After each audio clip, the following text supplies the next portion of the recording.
Foi aprendendo que percebemos ser possível ensinar. O que nós vamos fazer hoje é uma coisa que alguns alunos nossos já têm experiência da disciplina Política e Problemática da Assistência, que a gente vai promover um círculo de cultura, tá? Nesse círculo de cultura nós vamos tratar hoje da doença infantil como uma patologia social e uma patologia orgânica, tá? Vocês receberam um texto, esse texto vocês já leram. A gente trabalha com uma pedagogia problematizadora, trazendo os casos, que a gente chama de casos da saúde, né? Transformando esses casos em situações existenciais, né? Então começa já a interface com o método, a pedagogia freiriana. E aí a gente chega para ela e diz, o que está acontecendo? Uma pergunta assim geral. E aí ela desaba. Ela tinha passado a noite na rua, porque ela tinha sido agredida em casa, e ela não tinha como voltar para casa, passou a noite na rua. E aquela criança, na realidade, aquele sintoma que ela estava apresentando, que era uma dificuldade, né, respiratória, e que se de repente o profissional não tem um olhar atento, ele vai funcionar a veia, fazer a medicação, e ela vai voltar para casa ou para a rua, que no caso era. Então essa doença, às vezes, quando chega, né, a gente tem que olhar muito mais do que aquela dificuldade da respiração, né? A gente tem esse convívio, esse contato maior, a gente tem uma maior autonomia, né, frente aos pacientes, então a gente pode ter essa troca mesmo. E lá a gente vê os casos de reciprocidade de mão dupla e a de uma via só. Quando você chega a um paciente e talvez nem dá um bom dia, já chega fazendo os procedimentos que tem que se fazer, é uma outra forma de reciprocidade, entendeu? E quando você chega falando, bom dia, como você tá, tudo bem? E aí, acho que você perde um minuto a mais, e às vezes nem é perda, é ganho, porque você vai ter o melhor atendimento mesmo para esse paciente. Ensinar não é transferir conhecimento, mas criar as possibilidades para a sua produção ou a sua construção. Quem ensina, aprende ao ensinar, e quem aprende, ensina ao aprender.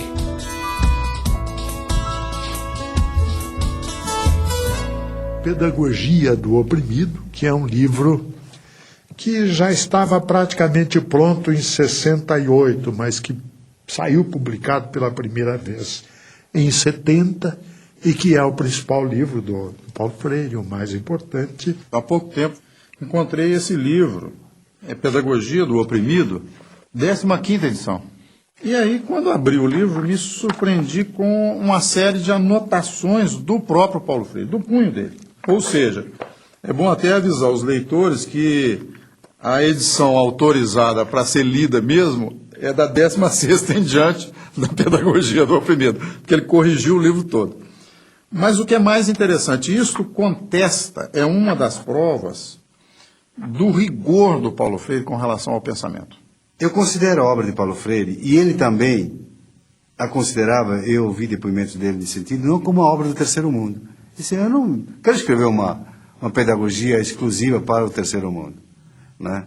Eu acho que colocar Paulo Freire no terceiro mundo e sectarizá-lo no terceiro mundo significa não querer ver a opressão na sua totalidade que vem do primeiro mundo.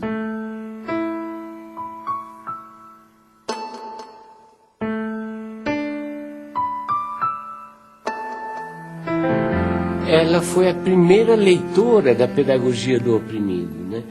Ou seja, ela tinha uma sensibilidade, por exemplo, muito grande para escolher as palavras geradoras do método de alfabetização.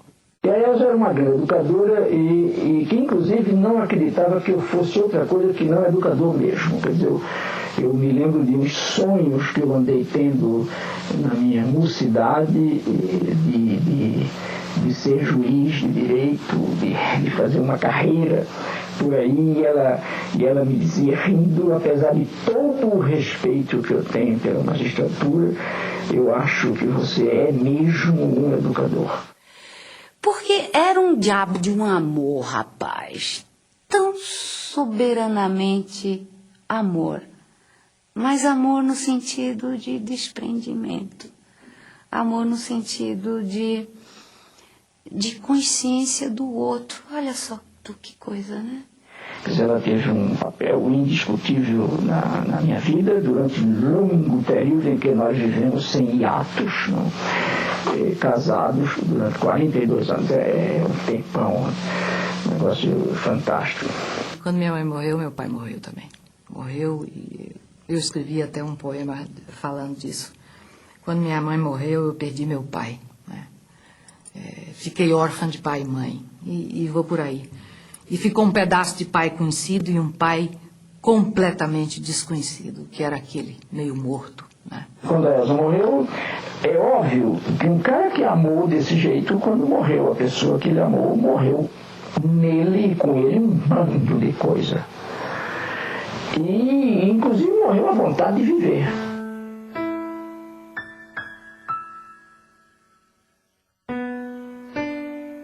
Eu encontrei um Paulo maduro, um homem seguro, um homem cortês, extremamente amoroso, criativo e que se oferecia a mim na plenitude das suas qualidades. Nós temos que educar para sermos seres mais. E o ser mais em Paulo é isso, é ser mais humanos, ter mais qualidade enquanto gente.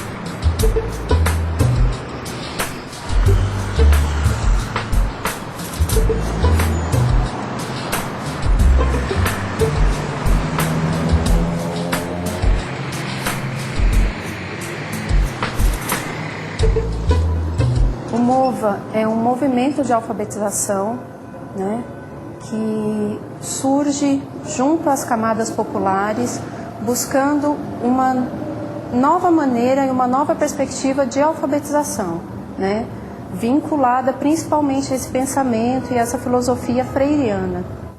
Logo que o Partido dos Trabalhadores ganhou a eleição em São Paulo, e através da prefeita Luísa Erundina, e antes mesmo dela convidá-lo para secretário, eu e o Paulo começamos a conversar sobre o desafio que estava colocado de criar um grande movimento de alfabetização de jovens e adultos na cidade de São Paulo, né? E logo a primeira ideia fundante era justamente essa ideia de que teria que ser um movimento. Aí por isso se chamou MOVA.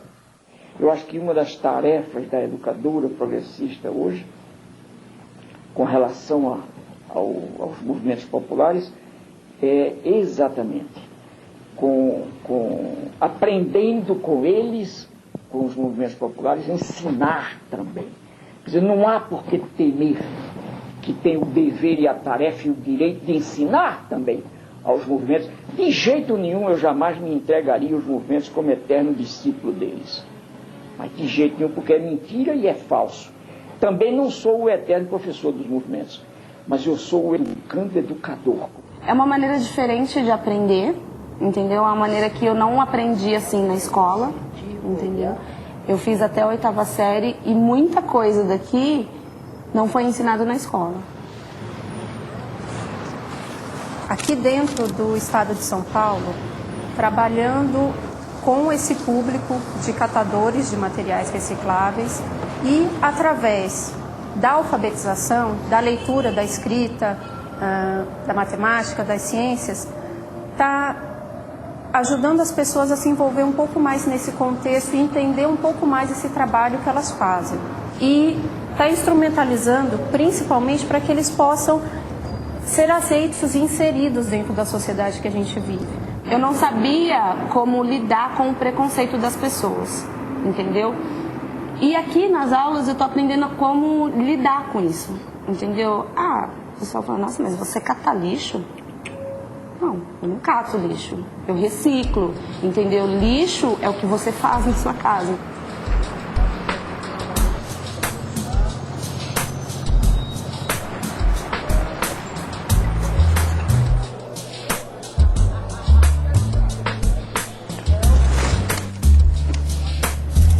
Estou aprendendo mais a me comunicar mais com as pessoas, né? Que é um pouquinho fechado e ficar mais extrovertido, né? Por causa da maneira que a gente aprende, né? Não é uma coisa assim que a gente chega na escola e não sabe o que vai fazer. No fim da aula a gente já sai satisfeito porque realizou alguma coisa. Depois que a gente criou essa poesia com esse tema, coletividade, o que teve de importante com isso depois? Muito importante porque a gente é capaz de fazer uma poesia, né? Existe muita criatividade para isso, mas muitas vezes a gente no coletivo consegue conquistar mais ideias, né? Quem quer escrever Tempo Perdido? Minha poesia, estar com você. Sou uma pessoa muito contente e alegre, gosto de estar perto de vocês. Aprendo a ler, aprendo a escrever. Meu nome é Ailton, sou pobre de dinheiro, mas sou rico de saúde. Sobre as águas do mar e a luz brilhar ali pela rua passar sem saber o que, me sentindo tão só, sinto que é amor, sigo amor, amando-te assim, nós dois, amor e nós. Tá bom?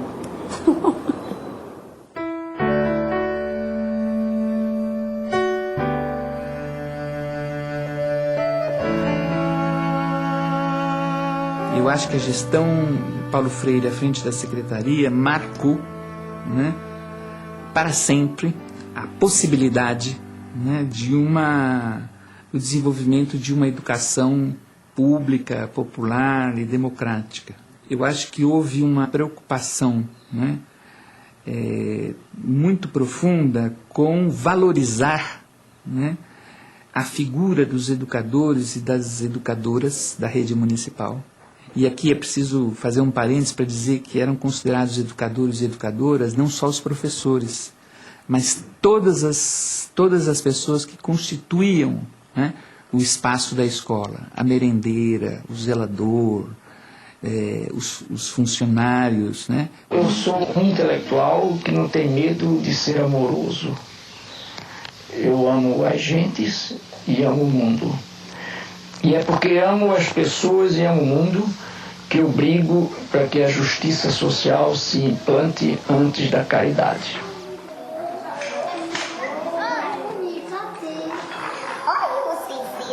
Ninguém começa lendo a palavra, porque antes da palavra, o que a gente tem para ler, à disposição da gente, é o mundo.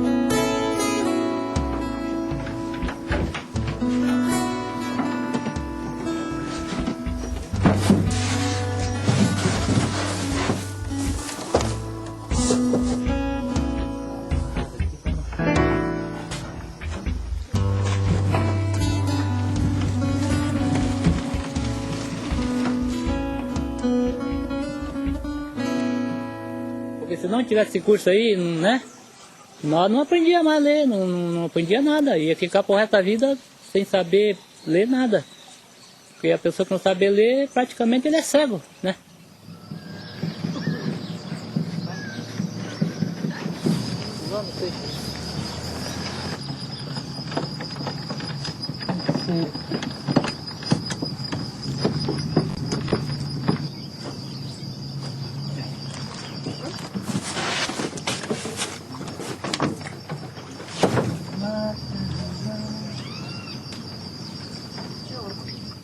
Se já sabendo ler, sabendo escrever, a gente fica mais seguro, né?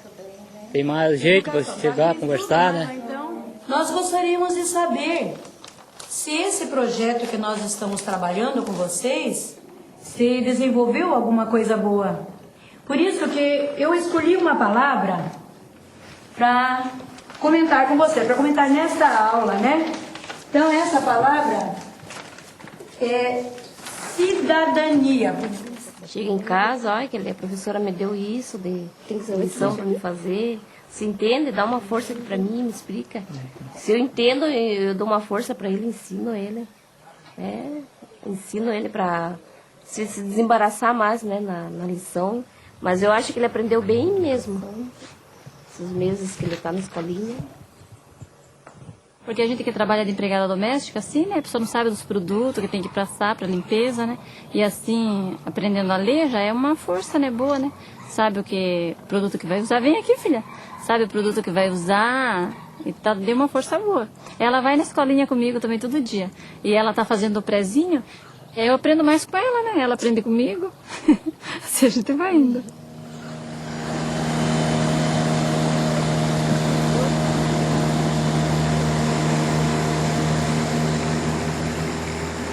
Quando eu comecei a dar aula para eles, eu pensei que eu não fosse conseguir, né? Eu pensei que eu não fosse conseguir devido à dificuldade deles, porque eles chegaram para mim cruz, né? Eu não sabiam nada.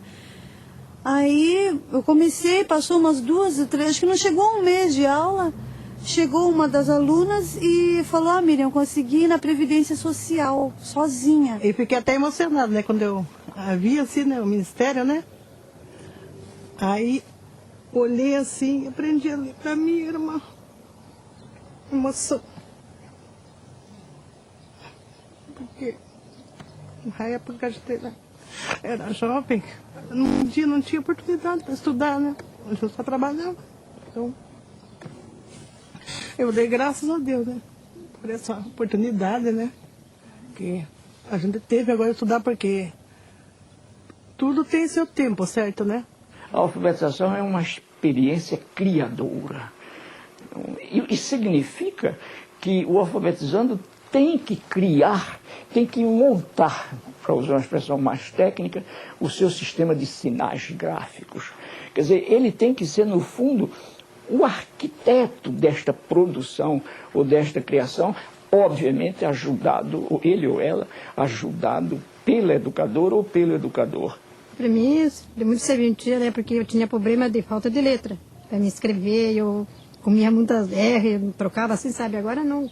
Já estou bem melhor, graças a Deus. Quando eu vou no banco pagar dinheiro, qualquer coisa que eu vou fazer no banco assim, eu já não vou com aquele medo que eu tinha, sabe? Então eu já vou ciente do que eu estou fazendo, né? Nosso Vale do Ribeira aqui, o Iguape, que se fala não é necessário para nós aqui, dessas coisas ou de mais alguma coisa que você não falar? Em primeiro lugar, estudo, né? E segundo, para mim, é emprego. E vindo a indústria, fábricas, Saúde essas também. coisas, aí gera emprego, né?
E outra pessoa aprendendo a ler e escrever pode pegar também pode arrumar um outro serviço melhor, né? Tem tudo isso, então eu estou estudando e graças a Deus estou aprendendo. Vamos ver se chegou lá, né?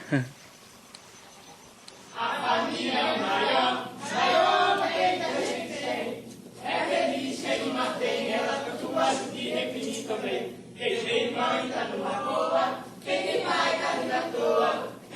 momentos que a gente discute, e tem outros que a gente curte. Tem momentos que a gente discute. Quando veio a ditadura, a primeira coisa que fez foi um projeto que, se não me engano, se chamava Mobral, e que tinha como lema o seguinte: é preciso ensinar as pessoas a ler para que elas possam ler as ordens que vêm por escrito. Que era exatamente o contrário do processo dialogal do Paulo Freire, que tem tudo a ver com o teatro do oprimido e com Sócrates, que também usava esse processo do diálogo para que se chegasse a uma descoberta. Agora, para que você atinja o conhecimento, não basta ter a informação. É necessário juntar a informação que você recebe com aquelas que você já tinha e daí poder concluir com uma decisão ética, com uma ação ética, não é? São esses os momentos do conhecimento real. E o ensinar, se a gente não recebe daquele a quem ensina nada, nós vamos estar pondo na cabeça dele algumas informações que podem ser verdadeiras, mas que não vão servir para nada, e na nossa cabeça nós vamos apenas estar despejando alguma coisa que temos sem nada receber em troca.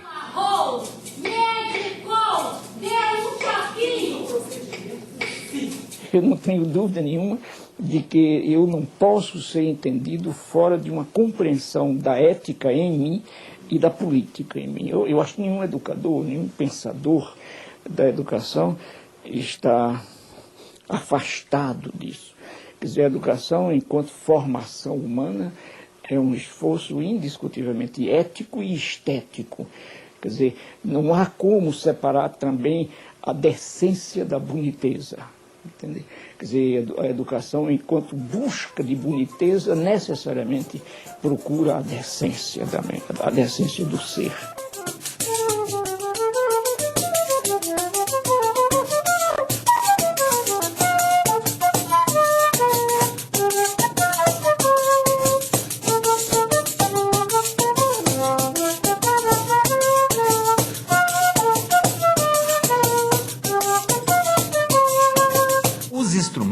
Eles são um meio de transporte para a música que está dentro de cada um de nós, né? E a gente tem que desenvolver, é importantíssimo que o aluno primeiro, ele desenvolva essa noção dos sons mais agudos, dos sons mais graves, da percepção dos sons, antes de entender a música no papel. Agora presta atenção no que eu vou tocar para vocês. O som mais grosso, esse aqui, ó, esse som mais grosso, é esse som aqui. Agora tem esse outro dó aqui, olha. É um som um pouco mais agudo, ó. Esse. Agora esse outro é um pouco mais agudo. E esse último é muito fininho, parece um passarinho ou um bicho que tem um som muito fino, ó. Processo de alfabetização musical, do início da aprendizagem musical das escolas tradicionais, ele trabalha da forma contrária. E aquilo que me motivou a desenvolver esse trabalho a partir da perspectiva freiriana. Então, o aluno, ele levanta, digamos, a nota dó, né? Dó, ré, mi, fá. E o TEDEM diferencia essa forma de aprendizado porque fica em destaque, né? Fica o espaço vazio do som do som que você está querendo produzir, reproduzir, né?